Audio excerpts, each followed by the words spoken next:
dans le sens en fait de ce qui a été dit, mais plus sur le concret de ce qu'on vit tous les jours.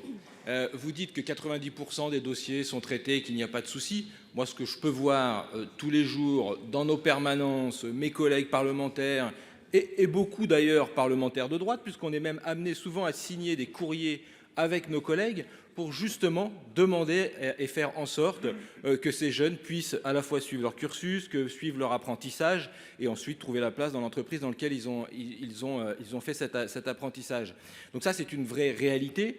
L'autre réalité, c'est que suivant les préfets qui passent, on a des résultats complètement différents. Donc on est complètement dans le suivant la personne, suivant la mobilisation aussi qu'il peut y avoir, suivant l'influence de l'entrepreneur, eh bien on va avoir une régularisation dont on n'aura pas. Donc on ne peut pas rester dans ce système-là.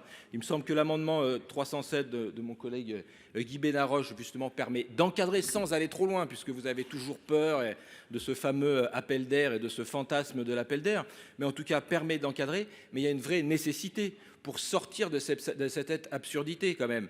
On prend en charge des mineurs et c'est évidemment qu'il faut le faire, c'est même indispensable, c'est même notre devoir d'humanité et de fraternité.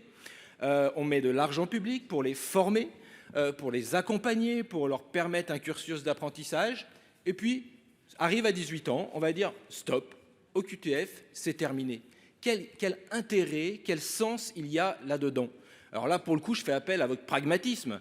On a mis de l'argent, on a permis à ces jeunes de pouvoir se former, souvent de manière excellente, hein, que ce soit dans les métiers de la cuisine, que ce soit dans les métiers de la plomberie, que ce soit dans tous les métiers, et avec des entrepreneurs derrière qui ne demandent qu'une chose, continuer à pouvoir travailler avec ces jeunes, parce qu'il y a une vraie question d'humanité aussi. Merci, cher collègue. Monsieur le ministre.